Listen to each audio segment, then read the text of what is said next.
Good morning, everybody. My name is Bart Winkler. This is the Bart Winkler Show.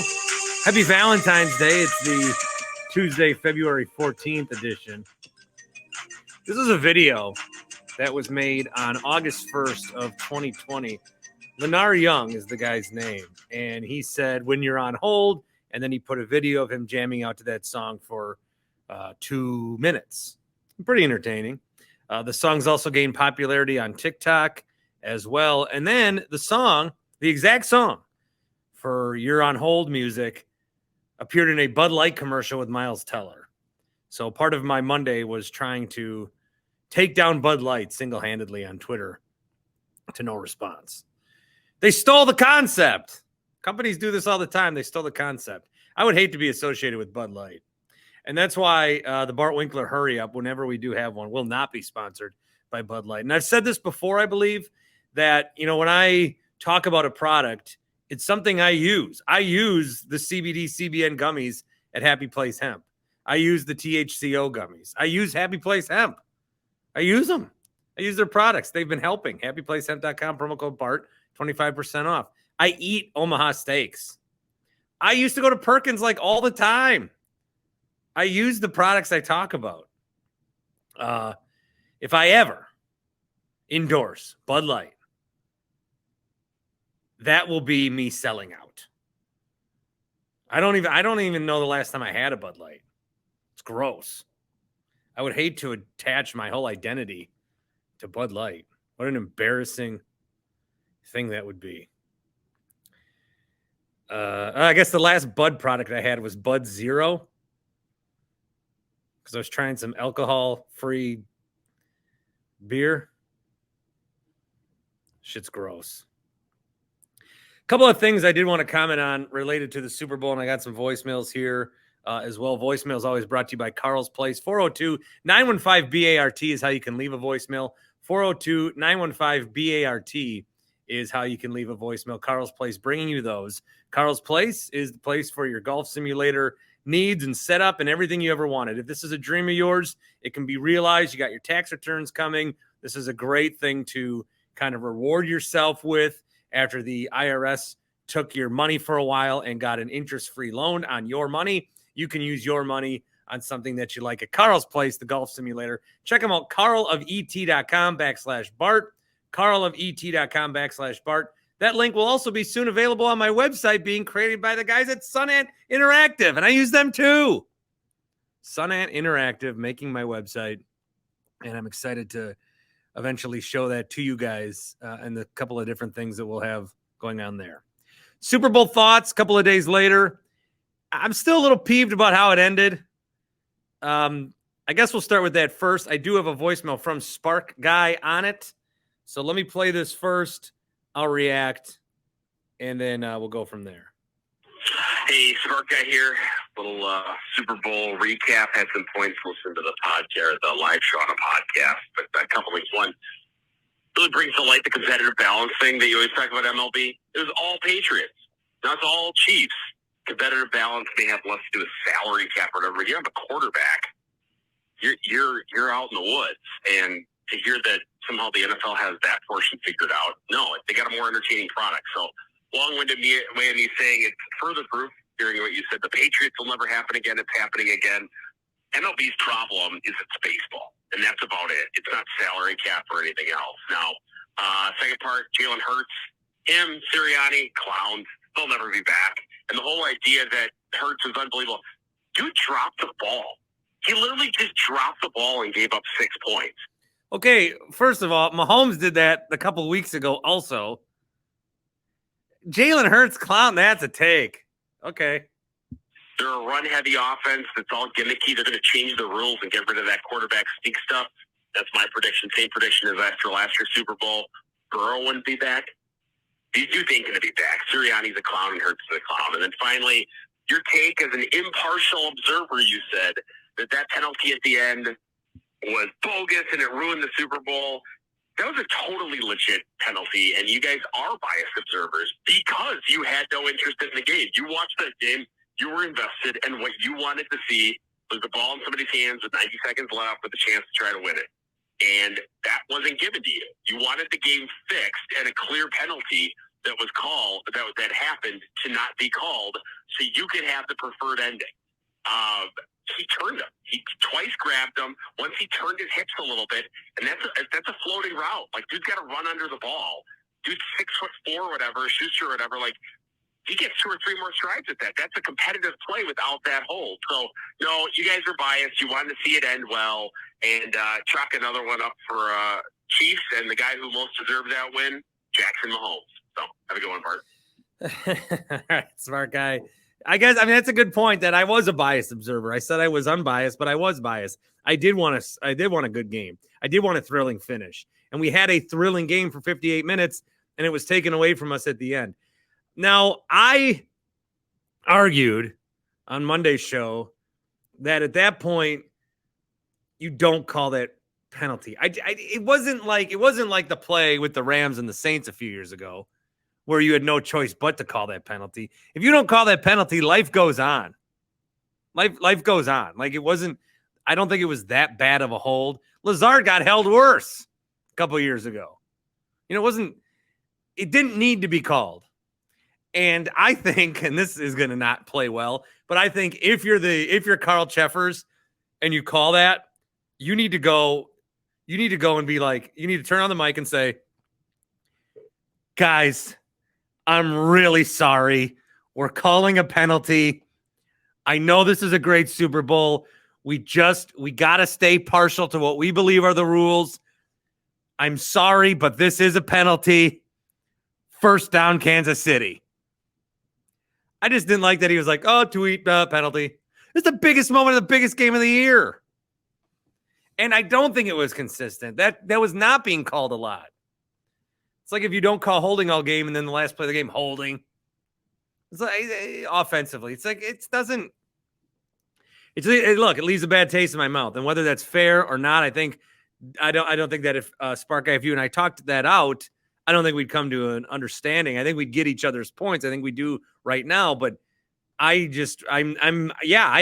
bummed. The Super Bowl was ruined for me. The Super Bowl was ruined. This is the last real football I'm going to get. Now for the next 16 weeks, I'm gonna watch the XFL and I will watch the USFL. And part of that is because it still gives me something to do on DraftKings and stuff. But I also am interested in the product. I'm interested in these spring leagues succeeding, and nobody cares. So I feel like I'm gonna watch football. I think one of my brothers will get into it. I honestly like Tim Shea might get into it at McGuire's. But I honestly, Toby got into it with me a little bit. But I don't know. Like, I don't know anybody that matches my XFL, USFL enthusiasm even to like 25% angle. I hate to do this live, but as I'm taping, I just got an email back from Batteries Plus. Thank you for an interest in career with Batteries Plus. We have carefully reviewed the information you provided, and at this time have decided to pursue other individuals for the social media specialist role at Batteries Plus. You guys ask me, Bart, are you going to pop up on a Milwaukee station again full time? Brother, I can't even get a job at Batteries Plus. So, you can answer that question for me. Oh, I got to take a second and let this one sink in. I had a lot of eggs in the Batteries Plus basket. Oh, ay Dios míos. All right. Let me breathe. Good time to tell you about Omaha Steaks, just because it's anything not Batteries Plus related. Omaha Steaks, like I said, I do get Omaha Steaks. Yes, I'll get a shipment here and there if I'm going to talk about them, but this is something that I've purchased many times in the past for ourselves and then also for a gift. I think what is common is, especially around Valentine's Day, you might have got the gift of meat, with birthdays coming up. This is a big Father's Day gift or whatever, but, dad's birthdays and stuff, grandpa's. There's been times where you order it for them and then you're like, crap, that is a good deal. And I'm getting $30 off at checkout with promo code BART for this entire package. I think I'll have to send one to myself as well. You buy a really nice gift for somebody, and then you're like, oh man, I wanted that. So then you end up doubling up. So that's why I use the promo code BART, $30 off your order when you check out. The promo code is BART, omahasteaks.com. Again, I have used it in the past many times. The pork tenderloins are great. The filet mignons are really good. The burgers are great. And it's just a way to have like sometimes you want to go out and have a nice meal, but you don't want to go through the whole rigmarole and everything. And you can have that at home.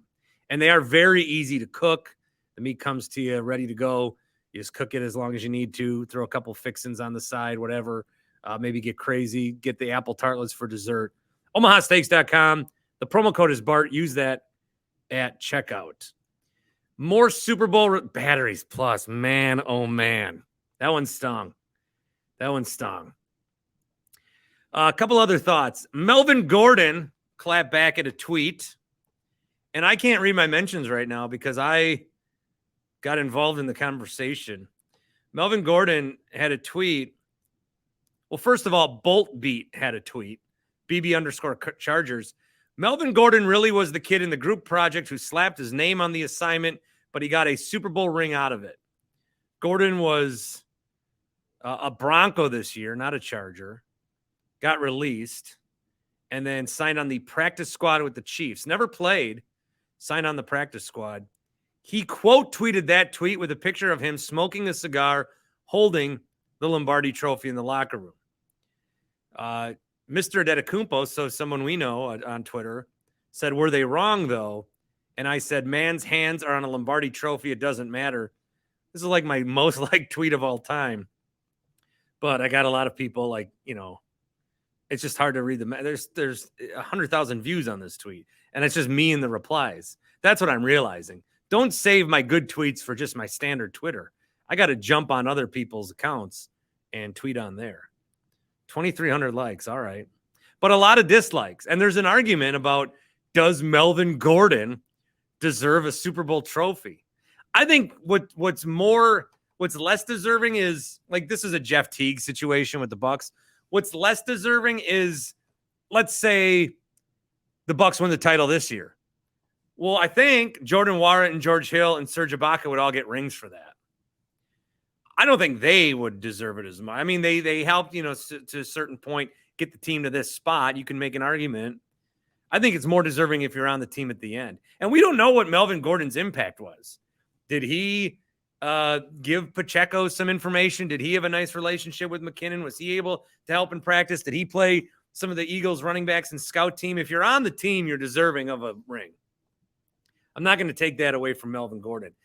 Yeah, like there are other guys that did more. Like in that game, Jalen Hurts did 9,000 times more than Melvin Gordon, and Jalen Hurts isn't going home with a ring, and Melvin Gordon is. I mean, the guy sat on the bench in his sweats, but he's going to walk away with the Super Bowl ring and be a Super Bowl champion. But he is a part of that team. I'm not going to discredit Melvin Gordon for winning a Super Bowl. You can argue, like, does he deserve it less than other guys? He's still a Super Bowl champion. Also, I'm trying to get on Melvin's good side because I want to talk to him about this on my pod. I see his DMs are open, so I might try to slide in a little bit later. One guy who I think does deserve a ring, certainly, and I was looking over his career because he just announced his retirement after the game, Chad Henne. Chad Henne's going to be 38 this summer. Listen to Chad Henne's life. Chad Henne, I think Chad Henne might have the perfect life. Now, family aside, like, I love my wife, I love my son, I love my family, but just in terms of the trajectory of a career of a life. He's born in West Lawn, Pennsylvania, and that's like a nice little small town, population 2,000, so he's always going to be the king of West Lawn. Actually, Kerry Collins lived there too. Okay, they got something in the water. Now it's probably contaminated because of that thing in Ohio that no one's talking about. But that's neither here nor there. But it should be here. That's a big problem. Also, are there aliens? We still don't know. Then he goes to Michigan and is like a stud in college. Right? I mean, Chad Henne had a good college career. He was the MVP of a some bowl game. He was first team All Big Ten in 07. And he was big man on campus. He's the quarterback at Michigan. So you know there were spoils that came with that life. Let's see. What else did he do? Then he gets drafted in the second round, plays a few years with the Dolphins, and gets to be a starting quarterback. So he's, one year he wins 7-6. The next year he wins 6-8. The first year that I mentioned, he had 12 interceptions or 12 touchdowns, 14 picks, 15-19 the next year. Kind of flames out in Miami, goes to Jacksonville, starts for a couple years. He knows that he's not good enough to be a good starting quarterback, but he'll never wonder about it. He'll always know. And then the rest of his career, the next 9 years of his career, he's a backup in Jacksonville for 4 of them. And now he's living in Florida. You take a Pennsylvania kid, goes to Michigan, lives in Miami and Jacksonville for a decade, no state tax, and then latches on with the Chiefs and wins 2 Super Bowls in 5 years. He's played in a few games over this time. He's certainly deserving of a ring. You're the backup quarterback. Plus, there was a playoff game just this year where it looked like Mahomes was hurt and not going to come back. Henne led him on a touchdown drive. And now he's going to retire at 37, have his whole life in front of him, be financially secure, be able to do whatever he wants. I think that's a great life. That's a great life. So, like Chad Henne, and this is why I think he's a great life. Like Patrick Mahomes is never going to be go anywhere the rest of his life. Chad Henne can walk into a Meijer, probably in Michigan, and no one will know it's Chad Henne. They'll be like, "Is that now?" At most. So you've got this level of succeeding, but also a level of anonymity that people that get super famous always say they want. I think right here, Chad Henne might have the perfect life. Chad Stephen Henne. Plus, he was born in 85, a year after me. So he's someone that grew up without internet and then got internet. So he knows like how cool things used to be and how cool things are now.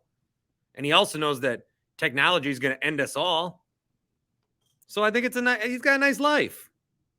Chad Stephen Henne. What a life. Another thing about the Super Bowl I wanted to mention, the broadcast team kind of had a few conversations during the game. Kevin Burkhardt, look, Fox could have gone a bunch of different ways with their number 1 football guy after Buck left. Like if Buck and Aikman did that game, it would have felt more like a Super Bowl because they've called so many Super Bowls. Maybe Burkhardt and Olsen didn't feel like a Super Bowl because this was their first Super Bowl.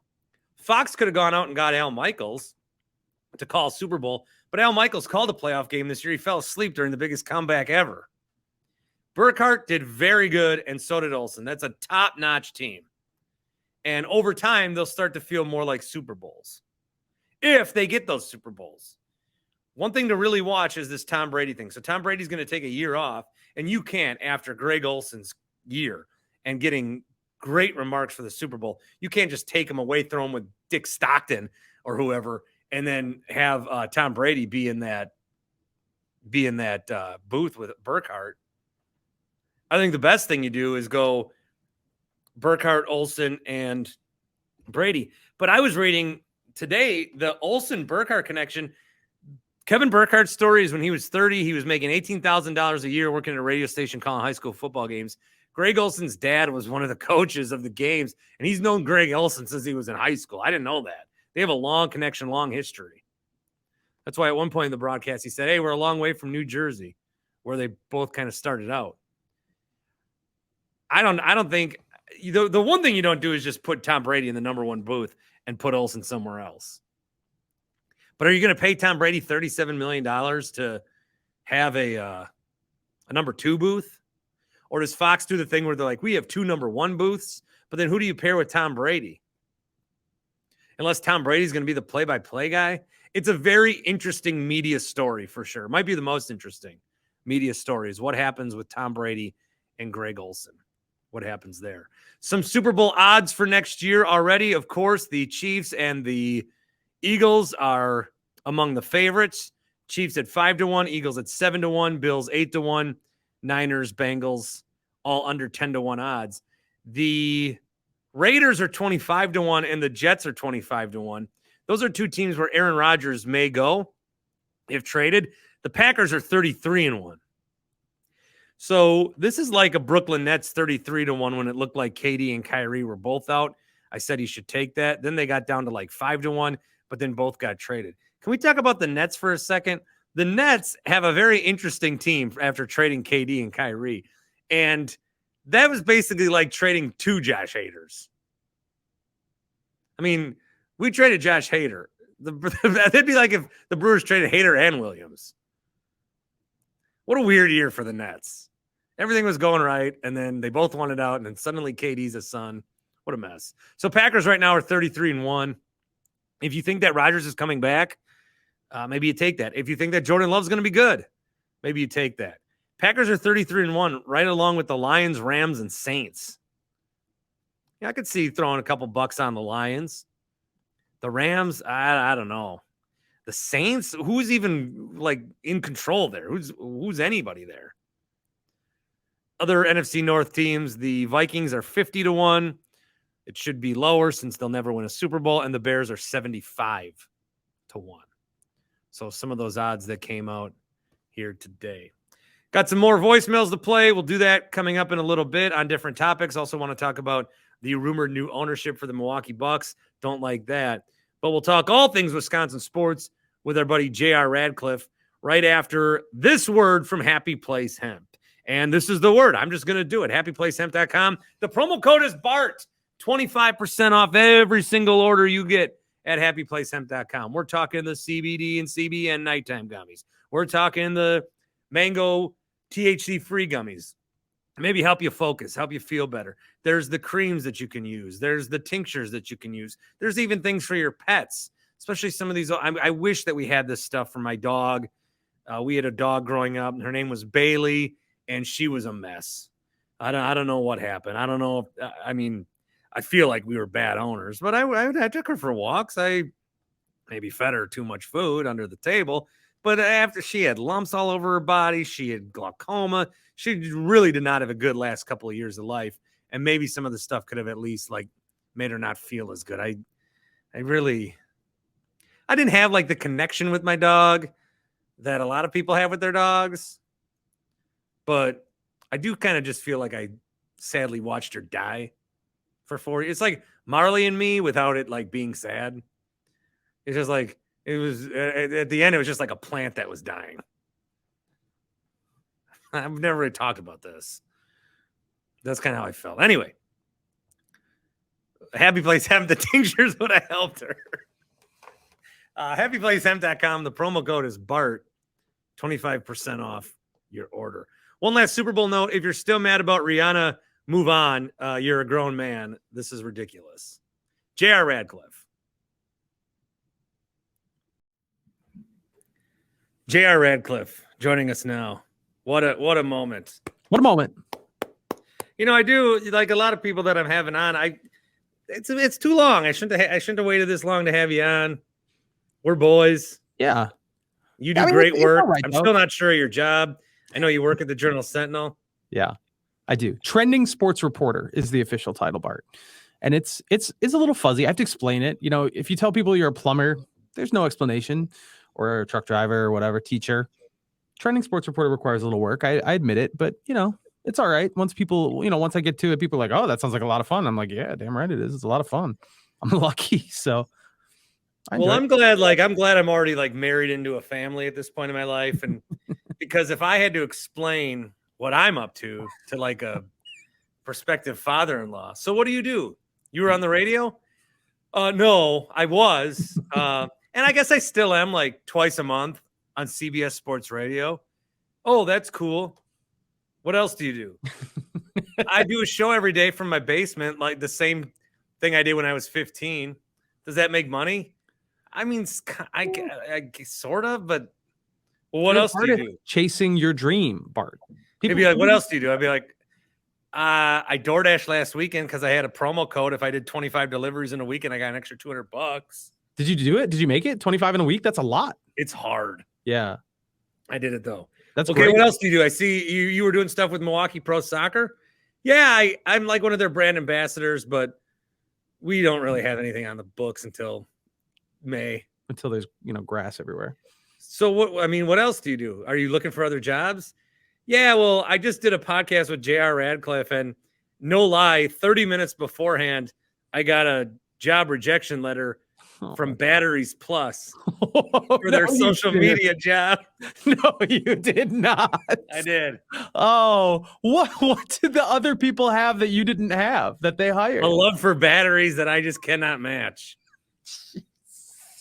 Oh, Bart, I'm so sorry. If I were in charge of Batteries Plus, I would unquestionably hire you as my social media guy. Did they not see your work with Milwaukee Pro Soccer? It's quality stuff.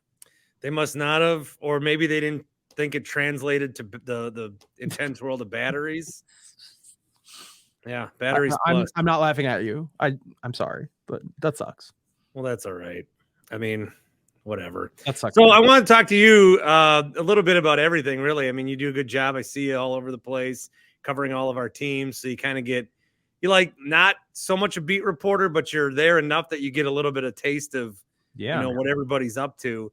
I guess we'll talk about our teams in a minute, but just like Super Bowl thoughts. What was funny was, not funny, actually pathetic and sad, is I was doing a Super Bowl show on Sunday night, and I just wanted to talk about the Super Bowl. And we did 60 minutes, commercials, halftime show, the game, the penalties, the coaches, and the YouTube comments that were coming in. I had no intention to bring up the name, but people kept bringing up the name, like Aaron Rodgers, which I know you guys cover, and you personally probably cover way too much. But I think that's what we're seeing is just another, like, I'm always someone who says one Super Bowl in 15 years is not enough. And you have fan bases that haven't won ever, and they're like, that's ridiculous. But I thought when Rodgers was at that podium in 2010 that we would get this, that we would go back to a Super Bowl, maybe lose, that we would go back to another Super Bowl 2 years later and win, that there'd be like 5 different Super Bowl years because we had a quarterback who was doing things we've never seen. And now the Chiefs have that. The Chiefs basically had what we had, only they're actually getting it done. So I wasn't really rooting for anybody on Sunday, but the problem is the more the Chiefs win, I think the more, JR, that it makes the Packers look awful. Not just Rodgers. We talk about Rodgers a lot, but everything that's happened in the last 15 years. Like, so now I'm kind of sad the Chiefs won. Yeah, and the Chiefs they've lost guys over the last couple of years, and then they've drafted beautifully to make up for that. That seems to be what has kept. They lost Tyreek Hill. And they moved on like it was nothing. I mean, look at the receiving core. It's nothing special. You wouldn't say, oh, wow, look at the weapons they've given Patrick Mahomes. You wouldn't say that. I mean, how many people knew the name Pacheco, before a few weeks ago? How many people, honestly, Marquez Valdes-Scantling is one of their better guys, and he disappeared in the Super Bowl. Like, he was one target, did nothing. Yeah, he was great. Juju's best play was getting held. Totally agree.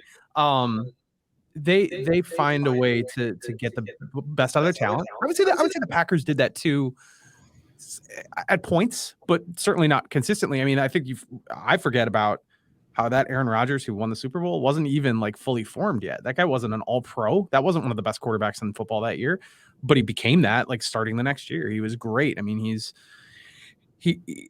you're right. How can that guy go on and win 4 MVP awards and none of those years win a championship? I don't know. I mean, the Chiefs, this is what, 4 straight years that they've been to the conference championship game. They're this 5 straight years. Yes, 5.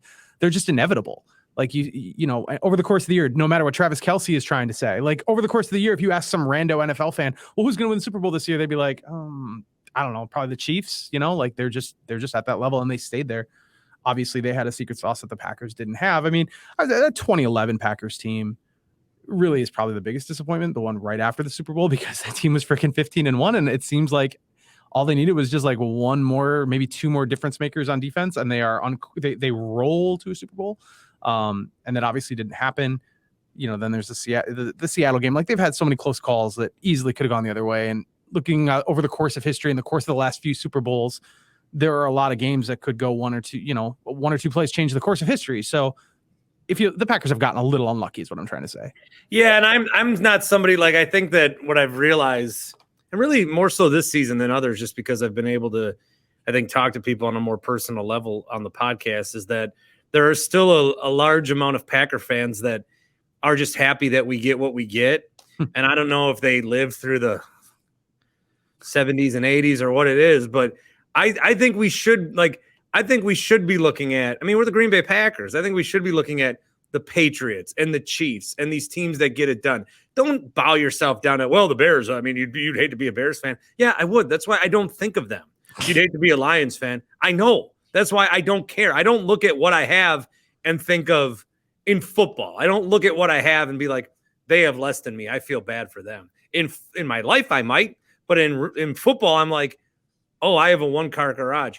They have a 3-car garage and a pool. I want that. So, and that makes me entitled, but it's sports. If you're not entitled, what are you doing? Yeah. That's my whole reason on the Packers. I hear you. For me, I can only speak for myself in this regard. Like when they won the Super Bowl in both 96 and 2010, I was not sad about what happened the following year, at least not to the degree I would have been otherwise. Okay, they lost the Super Bowl the next year. Really, really sucks. Thought they were going to. But, they won last year and they got back. It's awesome. Yeah. 2011, I said what I said about them mostly in retrospect. Like at the time, it was like, oh, that really sucks. But they won last year. They were the best team in football. It was a really fun ride. Then time goes on and you start to think about those things more and more. Like they really should have won in 97. They really should have won in 2011. I allow myself a couple of years sort of halo before I really start thinking would be nice to get back to a championship again. And, you can't appreciate it in the moment. You can't watch the years tick by and think, well, Aaron Rodgers is still good. They'll win next year. Aaron Rodgers is still good. They'll win next year. And now here we are at the precipice where not only are you confronting the fact that Aaron Rodgers won't be here, that they probably aren't going to be favored to win the Super Bowl, even if he is here. And that, okay, you just saw Patrick Mahomes. And how do you even, I saw people trying to argue it, but like Patrick Mahomes is better than Aaron Rodgers. He will have a better career. He's a Hall of Famer. He's already a Hall of Famer. Yes, 100%. Hall of Fame isn't even the bar here. Like he's going to have more rings. He's going to have better stats. He's going to be better. He's going to pass the eye test. He's a better quarterback. And it's like, now you're really confronting Packers didn't get the most out of what they had. Rodgers won 4 MVPs. That's ridiculous. Like that has literally only happened one other time in history. And they didn't make the most of it. So yeah, it's definitely sobering. It is sobering to be a Packers fan and see the Chiefs, especially with a like Andy Reid being a Packers, disciple, assistant coach from the Packers tree, see him have that level of success. Yeah, it should sting a little bit. The Packers are better than a championship once every generation. They are absolutely stacked some of that up. They should have absolutely stacked some of that up, and it didn't happen. So then it's another question that I get sometimes, and I'm not ready to like go there because I don't want it to be the same. But with Giannis, like if Giannis wins his second, because Patrick Mahomes, you're talking, he's like, you can say he's the best quarterback in the league. Mm-hmm. Now he's won his second. Now he's one of the best of all time. Agreed. And Giannis, I think, he's already top 75. Really, he's already probably top 20. You can even make an argument top 10. And if you want to go crazy, I'll go with you. And we could say even higher than that. But if he wins his second championship, then I think he gets into this new, like, Mahomes went through the little realm of current to history over the weekend, and I think Giannis can do the same. And with the Bucks, it's like I don't want to think of, well, what if Giannis just wins one? Because I don't want to say we wasted Giannis the same way we wasted Aaron Rodgers, but we really do have something special here, and I do think that as long as they stay healthy, and I think the Jay Crowder move's fine. They didn't lose anybody with it. I think that second championship maybe comes sooner than we hope. But again, we'll see. NBA playoffs are always so intense. Yeah, I guess if you want to feel fraud about it, they could very easily win in 2023. Of course they could.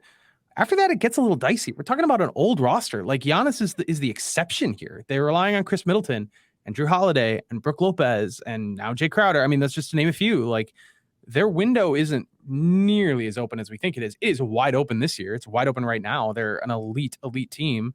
And I think they probably will be there at the end of the year for sure. But after this, I don't even know. Like, how long is Chris Middleton even going to be here? Do we know for sure that he's going to stay?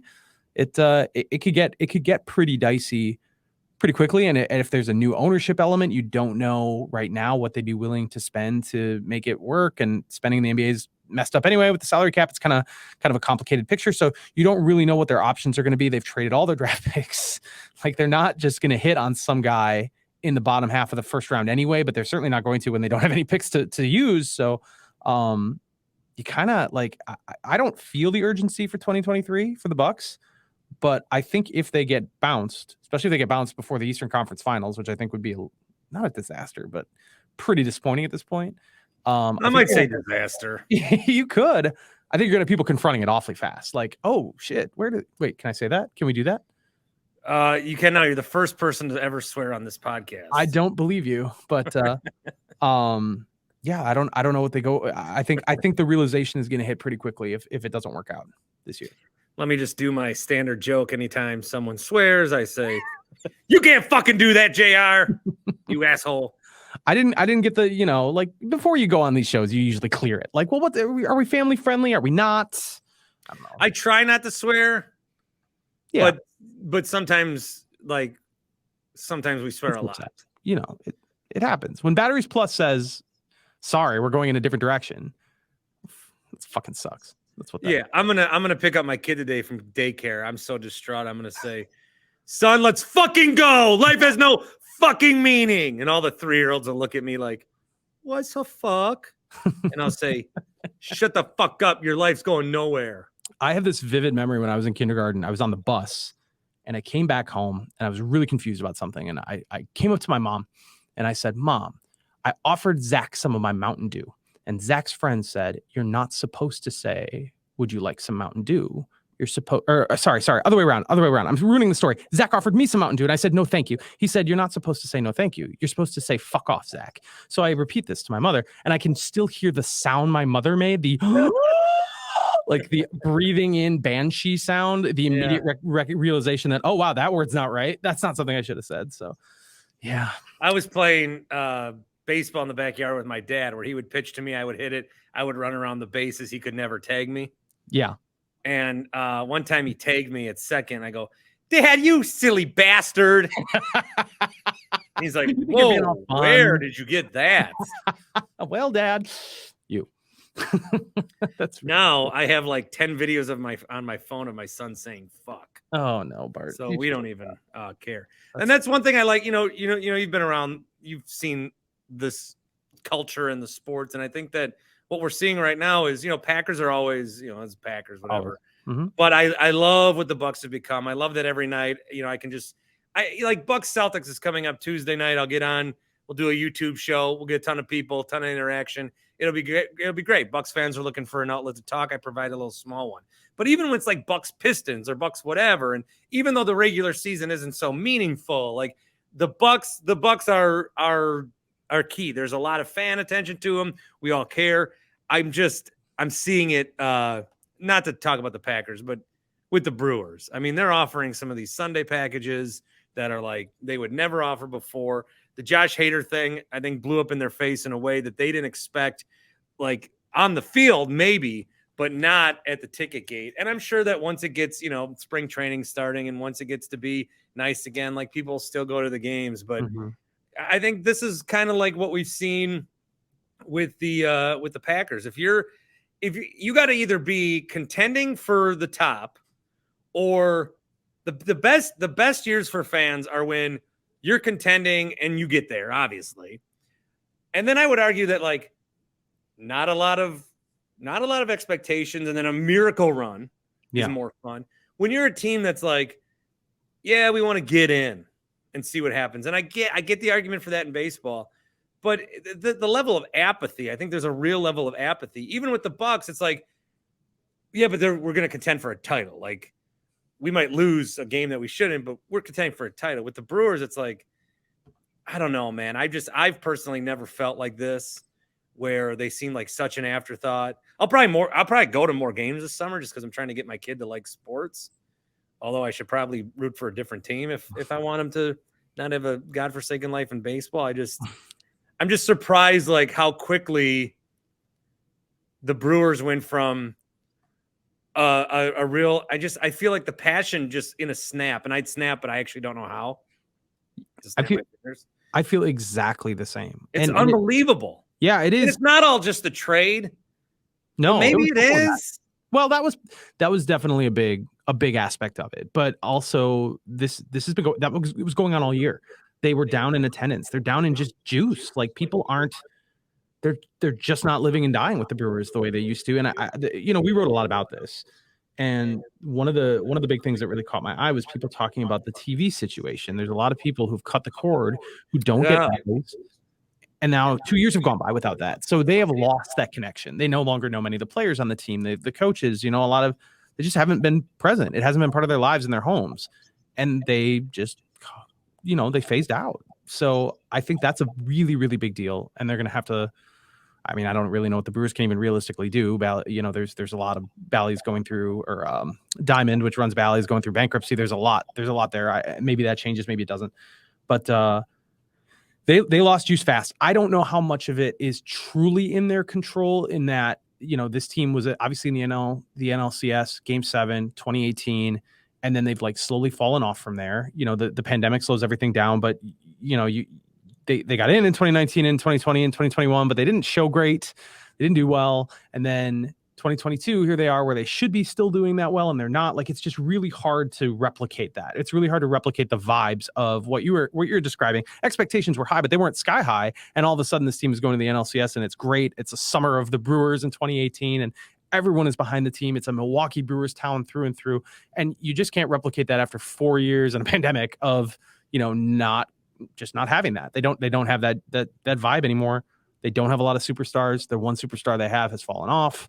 And the game itself, baseball as a game, is less exciting and interesting and more formulaic. And I don't have a problem with that personally, but that does sort of impact the moments that you have at the ballpark. 15 strikeouts is cool, but when everybody's doing it, it's just kind of like, okay, another 15 strikeout game. Like it loses its luster quickly if you don't have that star power to bring people back in. And I just don't think the Brewers just don't have that. They don't have that right now. They don't have. No, they don't right now. And it's like, they'll be good if like 7 guys have an above average year, but that's a lot to ask. And we've talked about the TV thing before, but I don't think, I think you saying it right now had an impact on me. I don't think about that as much because I've been watching the Brewers on TV. I'm somebody who's like, I don't care what it takes. I will have the channel that the Brewers or Bucks are on. I can't imagine not. There was one summer where I lived in La Crosse. I think it was 08. So they ended up they went to the playoffs that year. But I lived in La Crosse for it was the last 2 months. I knew I was leaving, and I sublet an apartment, and I didn't have cable, and I wasn't going to worry about it. But I ended up going to the bar down the street and watching all the games, or I'd have the game on my radio, and I stayed super connected.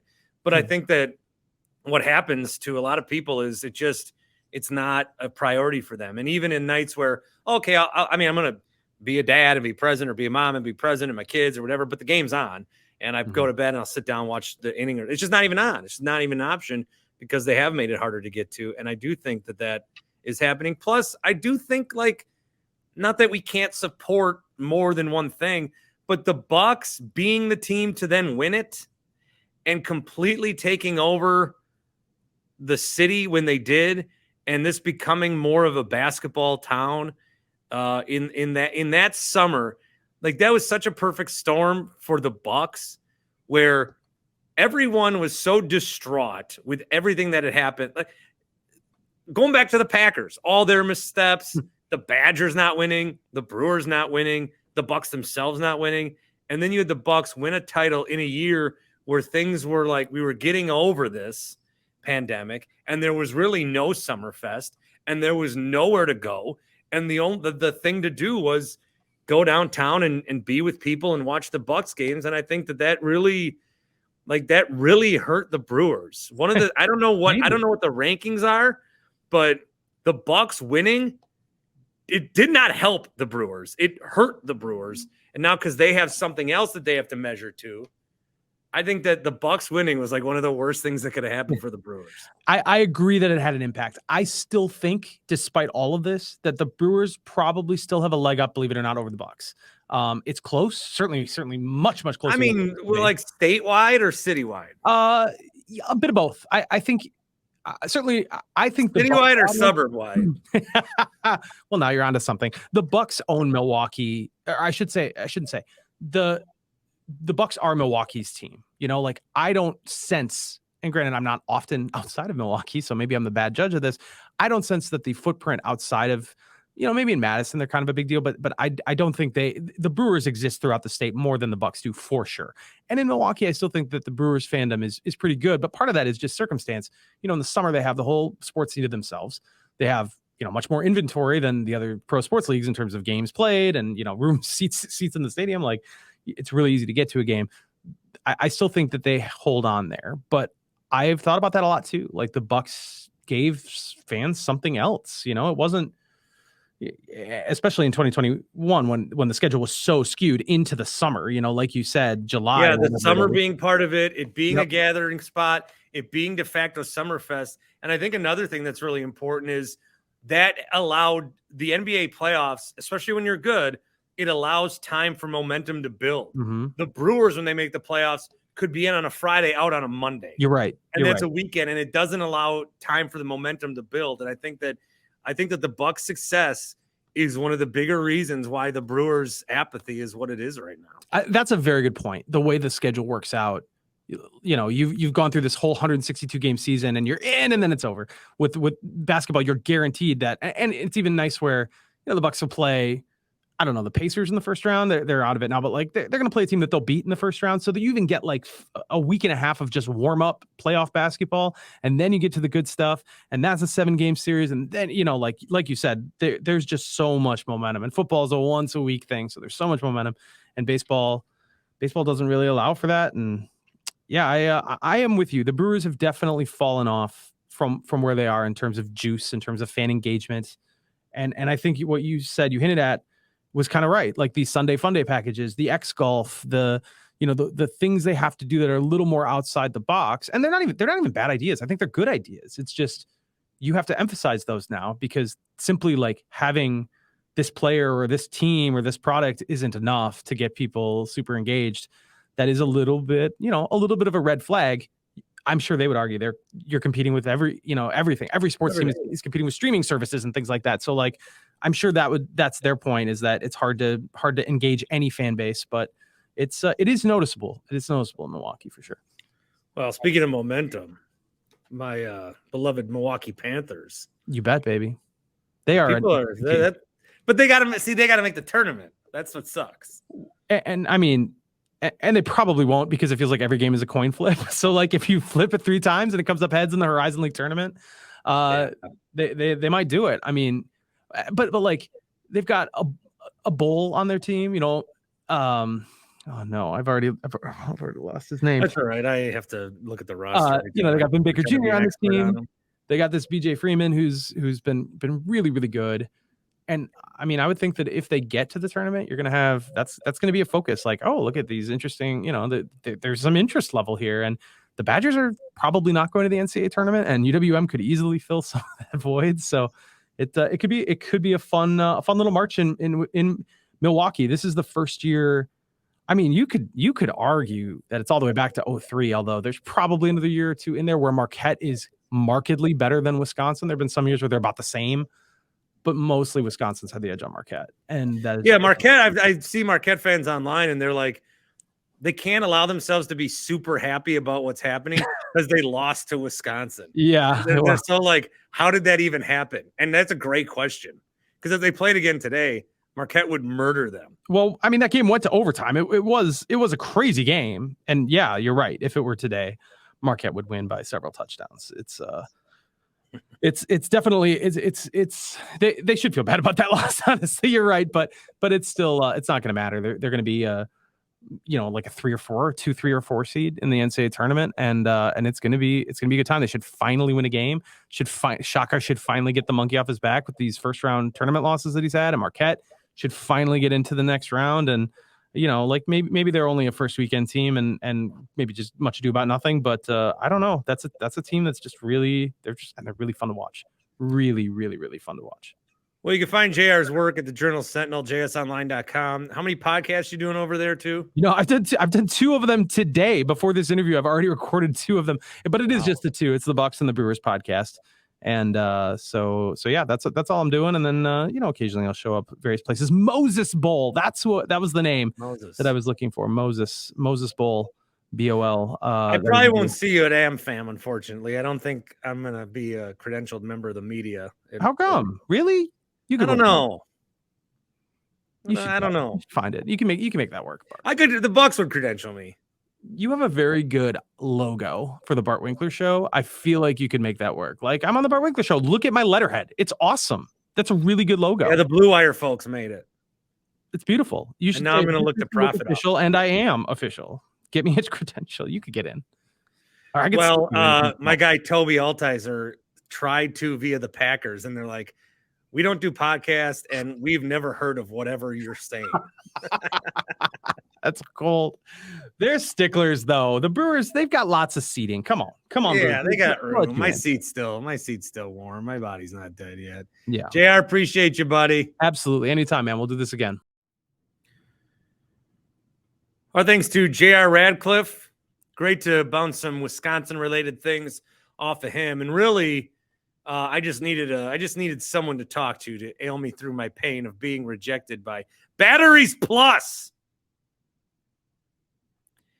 Couple more voicemails I want to play. Thanks to our friends at Carl's Place. Also, I did want to bring this up. We found this up on Friday. So JR alluded to some Bucks ownership stuff. On Friday, well, here's the article from the AP. Cleveland Browns owners reportedly seeking share of Bucks. The Browns owners, D and Jimmy Haslam, are taking another shot at the NBA. They're in talks to buy a minority stake in the Milwaukee Bucks. The Haslams have explored buying other pro teams, including the Timberwolves in the past. They are now seeking 25% share, currently held by Bucks co-owner Mark Lazary. There's no timeline for the agreement on the sale. Lazary and Edens bought the Bucks for about $550 million in 2014 with pledges to keep the team in Milwaukee. They own the Browns. They own the Columbus Crew. The Browns have been terrible in this span. He runs, what is it? The Pilot J. What the hell's that place called? Flying J. And there's like lawsuits against him. And then there's been scandal, but he like always gets unscathed. Look, so we talk Bucks and Brewers, and this is where I am careful to say this with Mark Antanasio. I don't like that they don't spend as much as it's perceived that they could spend. I feel like they could be doing more. Am I wrong? I don't know. The perception is that I am not. But with Mark, I never have to worry about them leaving. At least that's how I feel. I don't feel like they're going to leave. I don't feel like he's going to sell the team either. I think he's going to give it to his kids. They're not going to leave. So that's what's hard about rooting in. You know, we have the Packers, and we know they're not going to leave. Because if they weren't set up the way that they would be, every 10 years there'd be the possibility of a new guy coming in and moving the team somewhere else. So we should be thankful of that. So don't make fun of like Packer stock owners. I get like now it's like, but we're not. I mean, an owner can't just come. We can't just. You're not just going to give 25% of the Packers to Jimmy Haslam or some guy that, you know, doesn't seem to be on the up and up. Lazary, Edens, you know, these guys are fine. They're keeping the team here. They won us a championship. I'm not going to simp over billionaires like some people love to. Like some people love simping over billionaires. I don't get it. One thing that stuck with me is you don't become a billionaire by being a good person. There are some weird and bad things you had to do along the way. We're talking billions of dollars. I think that our brains have a hard time computing billions to millions. A billion is 1,000 million, not 100, 1,000. A billion is 1,000 million. That's a billion. That's a lot of money. That's an unbelievable amount of money. If I had $1 million, I don't even know what I would do with it. Now have that 1,000 times and then more.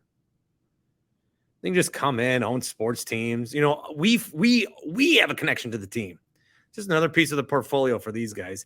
As long as things don't get ruined, I mean, I don't really care who much, you know, if Haslam's going to come in and say, oh, I'll spend more money for the luxury tax. You take it out of my pocket. I want to win. That's one thing. I don't want things to change because they've been good. You know, that's the thing. When you get an ownership that goes fine, not everything's been great. Not everything's been perfect, but they won a championship. They're spending money. They kept all their guys.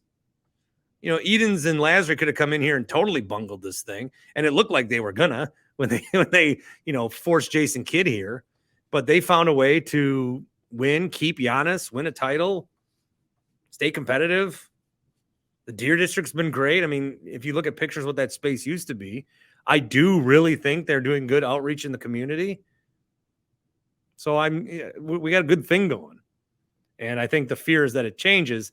And Jimmy Haslam's got there's a lot of red flags around that rather than another guy like the Suns dude who wanted a part. And then, now they should have sold to the Suns dude. If the Bucks lose to the Suns in the finals because of Kevin Durant, then I'm going to be pissed. But that guy had so many money. That guy, it's just billions. Just our favorite teams are just being tossed around by billionaires. That kind of sucks. But what are you going to do? All right, a couple more voicemails, and that's something that we can talk about more after Bucks Celtics. I'll be doing a live show on YouTube.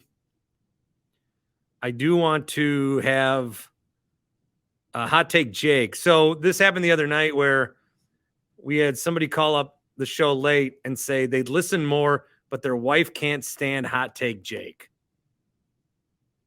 So here he is. Go, Blue. This is your boy, Hot Take Jake. Friday morning, I'm just a little bit loopy listening to what the hell was going on Thursday night. Mad props to Tony for managing his load.